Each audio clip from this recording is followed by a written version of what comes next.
I had my own weed, but like everybody was passed out. Yo, Diddy had that man in the room. Look, yes, I put my ear to the door and I brought the phone because Diddy started going in overdrive. I ain't know what the was going on. Brooklyn, baby, but Queens get the money. Queens get the money. New York, no Diddy.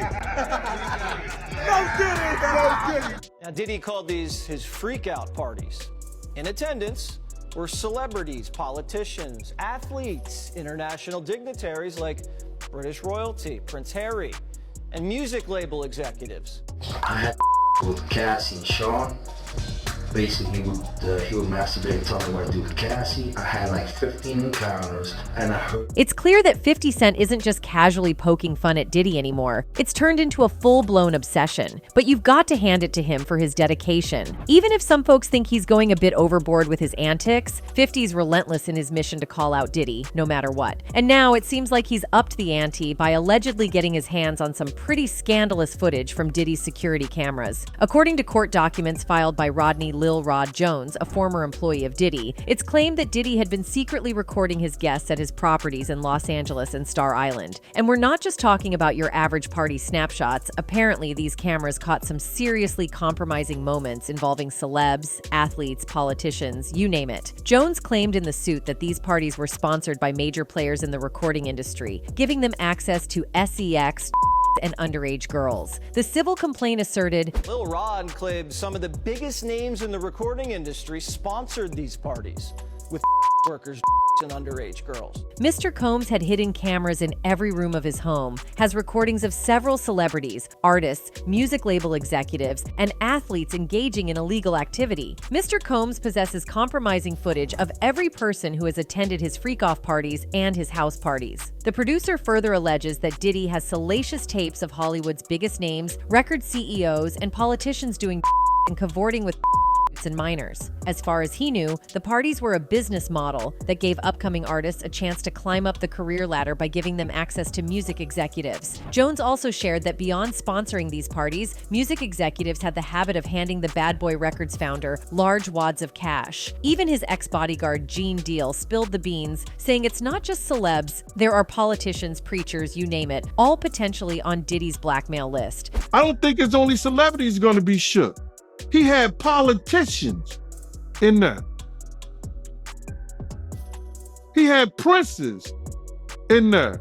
And then there's this bizarre video circulating around again, featuring a guy who allegedly fired shots at one of Donald Trump's Florida properties a while back. In his interviews with law enforcement, he made some pretty wild accusations, claiming he was a sex slave for none other than Sean Diddy Combs. Now, with federal investigators raiding Diddy's homes and the possibility of an arrest or indictment looming over him for alleged involvement in a SEXTFK operation, those seemingly outlandish claims don't sound so far-fetched anymore.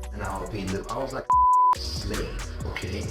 For them, that's what I was. That's all right? The guy even went as far as suggesting that Diddy's success is tied to some secretive society called the Boule, which supposedly has ties to the Illuminati. According to him, that's why Diddy's always in the spotlight and seems to land every deal in sight. He Diddy, whatever you call himself, yeah, go ahead. Yeah, he's part of what's called the Boule.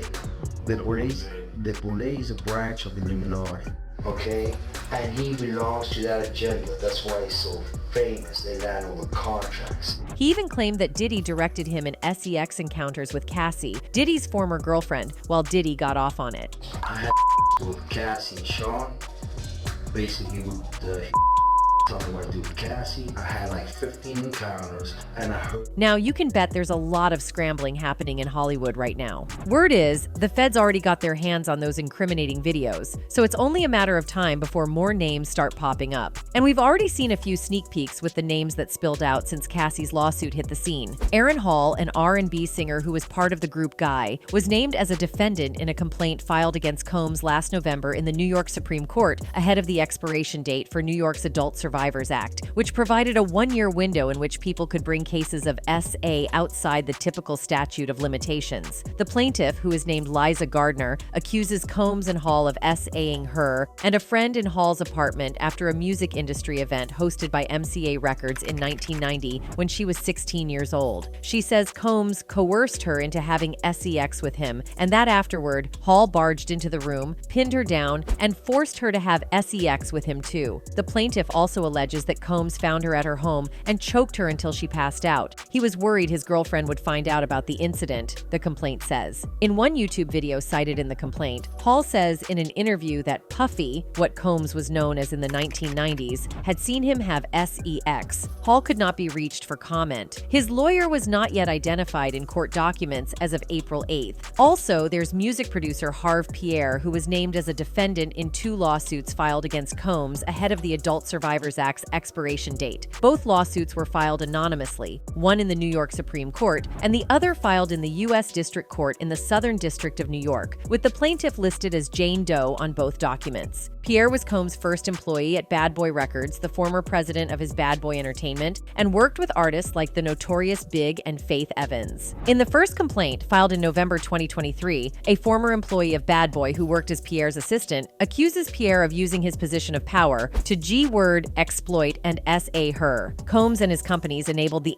complaint says. In a second lawsuit filed in December 2023, the plaintiff alleges that when she was 17 in 2003, Combs, Pierre, and an unnamed third defendant gang R and SEXTFK her. Specifically, she alleges that Pierre smoked and then forced her to give him oral sex before bringing her from Detroit to New York City on a private jet. In New York, at a studio owned by Combs, the defendants provided the plaintiff with before R-wording her, the complaint alleges. Pierre's lawyer did not respond to a request for comment from Business Insider. He has denied the accusations made in the second complaint. This is a tale of fiction. I have never participated in, witnessed, nor heard of anything like this ever. These disgusting allegations are false and a desperate attempt for financial gain, he said in a statement obtained by TMZ. Next up is Cuba Gooding Jr. According to the legal docs that TMZ managed to get their hands on, Jones believes that Diddy was pulling some shady moves with the intention of passing him off to other folks. And get this, he claims that Diddy introduced him to Cuba on his swanky yacht. And let's just say things took a nosedive into uncomfortable territory real quick. Allegedly, Cuba started making unwanted moves on Jones, totally crossing the line until Jones had to push him away. Jones even tossed in a pic of Cuba hugging him as supposed evidence. Mr. Combs had dominion and control over the actions of Cuba Gooding Jr. and failed to step in and stop Cuba Gooding Jr. from essaying Mr. Jones, the suit alleges. Now, we all know Cuba's been down this road before. Back in 2019, a bunch of women came forward with some seriously sketchy claims about his behavior,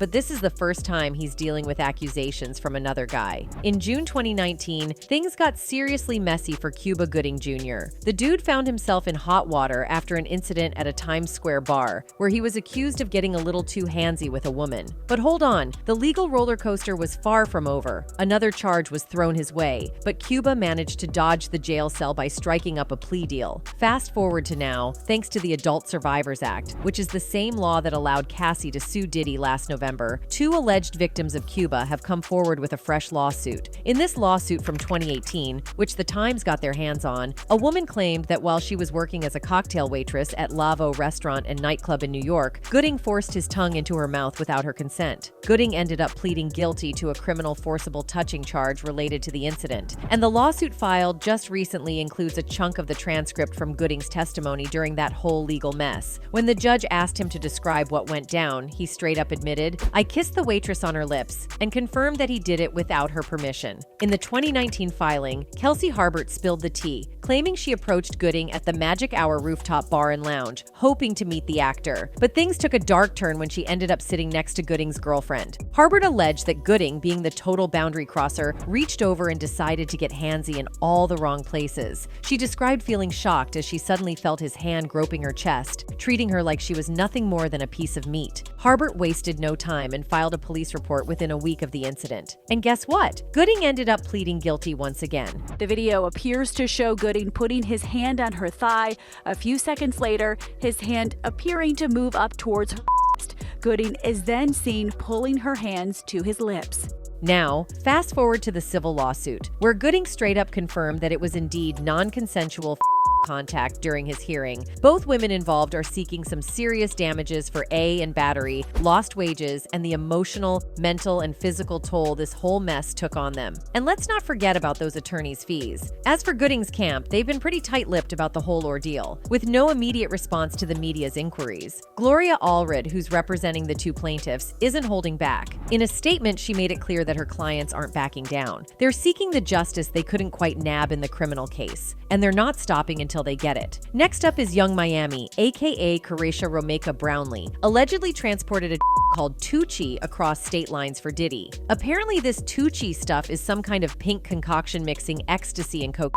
Jones also alleges that Young Miami was part of a group of women who were supposedly paid a monthly fee to work as Diddy's sex workers. And as if that wasn't enough drama, Jones throws in another bombshell, claiming that Young Miami's cousin, referred to as Jane Doe 1, allegedly SA'd him back in 2022. She allegedly burst into the bathroom and began groping Jones on Thanksgiving Day. But the drama didn't end there. Recently, she got served with court papers related to Diddy's trademark infringement lawsuit while partying at a nightclub. A person claiming to have served the papers to the City Girls rapper in Houston recorded the moment he did so. It's a whole mess involving Charlie C., who's suing Diddy over the use of the phrase "act bad" in his song title and merchandise. C claims Diddy ignored his trademark and breached a contract, seeking a hefty $10 million in damages. According to C, he filed for the trademark back in 2021, and it's live and registered. He alleges that Diddy's team brushed off his concerns about the infringement, even though he reached out to them multiple times. Adding to the drama, C claims there was some shady stuff going on because he was behind bars at the time for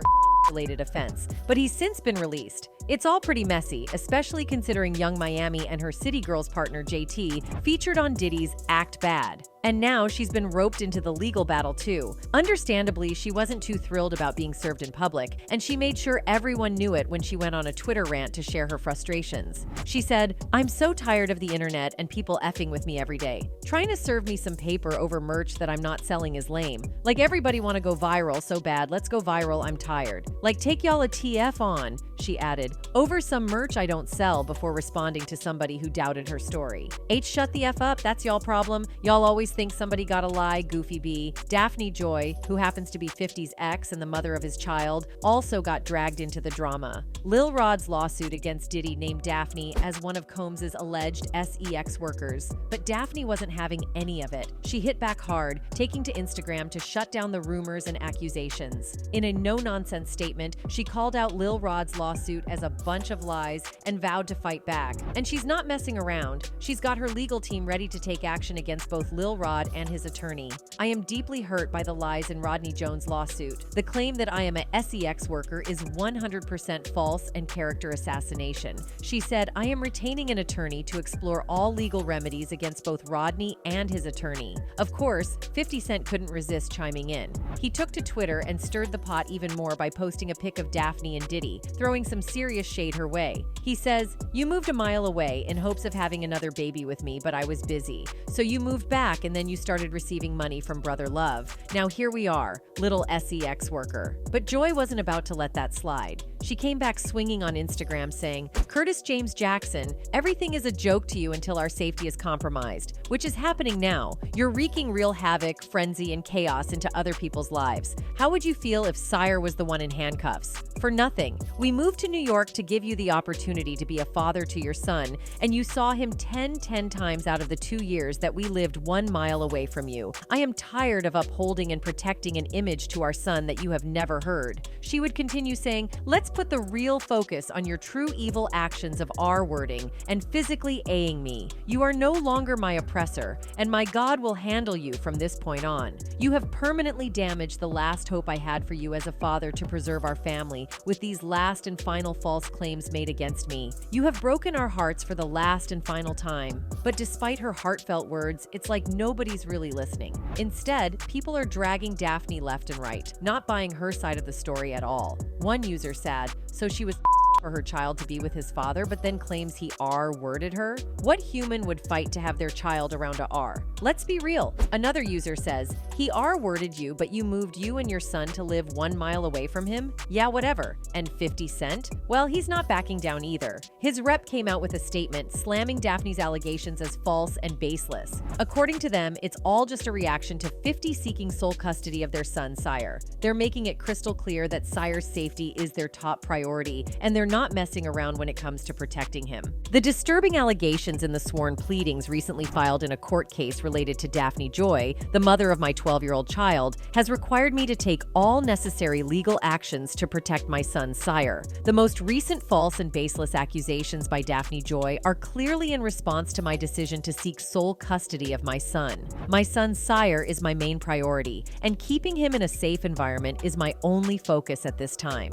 Also, while not necessarily a celebrity in his own right, Justin Dior Combs, Diddy's 30-year-old son, is a defendant in Jones' amended complaint in the U.S. District Court in the Southern District of New York. In a wide-ranging list of allegations, Jones accuses Justin Combs of soliciting sex workers and underage girls, as well as engaging in freak-offs. He also says the younger and older Combs were the only other two people present in the room when G, a friend of his, was shot at a recording studio, implying one of them shot G. Justin Combs was at Combs' Los Angeles home when it was by feds and was seen handcuffed on the lawn outside, though he was not arrested. Now, Justin Combs and his legal team are firing back at these wild accusations with full force. According to a statement from his reps, Justin is flat out denying all of these absurd allegations, calling them nothing but a desperate attempt for a quick cash grab. They are all lies. This is a clear example of a desperate person taking desperate measures in hopes of a payday, the statement said. There will be legal consequences for all defamatory statements made about the Combs family.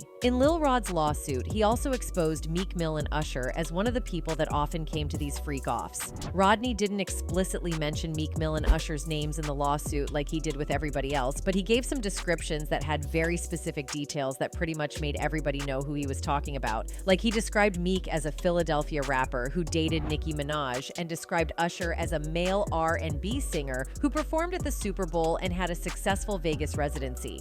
Mr. Combs informed Mr. Jones that he had engaged in intercourse with rapper. 5, that's redacted. Look, 5, he's a Philadelphia rapper who dated Nicki Minaj. Right? What the And then the next person, R&B singer. 6, redacted. Look, he performed at the Super Bowl and had a successful Vegas residency. Usher! Now, I'm sure you all know Meek is definitely a rapper from Philadelphia who dated Nicki from 2015 to 2017. Usher also just had a very successful Vegas residency, which reportedly grossed over $100 million, and he did in fact perform at the Super Bowl a couple weeks ago. Anyway, going back to Rodney's lawsuit, he claimed that he witnessed Usher and Diddy hooking up several times and making out with the girls that Young Miami and Justin would bring for him. Rodney recalled the time where they were partying on Diddy's yacht, and he saw both Meek and Usher messing with several girls. Now, when this news hit, Meek went into overdrive on social media, firing off tweets left and right in a frantic attempt to clear his name. But let's just say the online community wasn't exactly buying what he was selling. He also got into a huge Twitter feud with DJ Academics, who was only reporting on the news. Like, imagine attacking somebody who's just doing his job. One of his tweets said, "I'm from Philly. I don't do coke or freaky-ass Molly. Nobody won't even offer me coke because I'm that heavy. No man or what would ever approach me about gay activity, and the whole place don't get flipped. Woke up seeing this on every blog like they know I'm coming lol." Things quieted down for a bit, with folks realizing that Meek seemed to be on the edge of a mental breakdown, and nobody wanted to push him further. That is, until Diddy's ex-bodyguard dropped a bombshell, an audio clip allegedly featuring Meek and Diddy. The shockwaves were palpable. I mean, the voices on that recording, pretty darn close to Meek and Diddy. And the content? Let's just say it wasn't easy listening. Meek's screams, reportedly in serious distress, sent shivers down the spine of anyone who heard it. Trigger warning, this audio is very disturbing and very sensitive.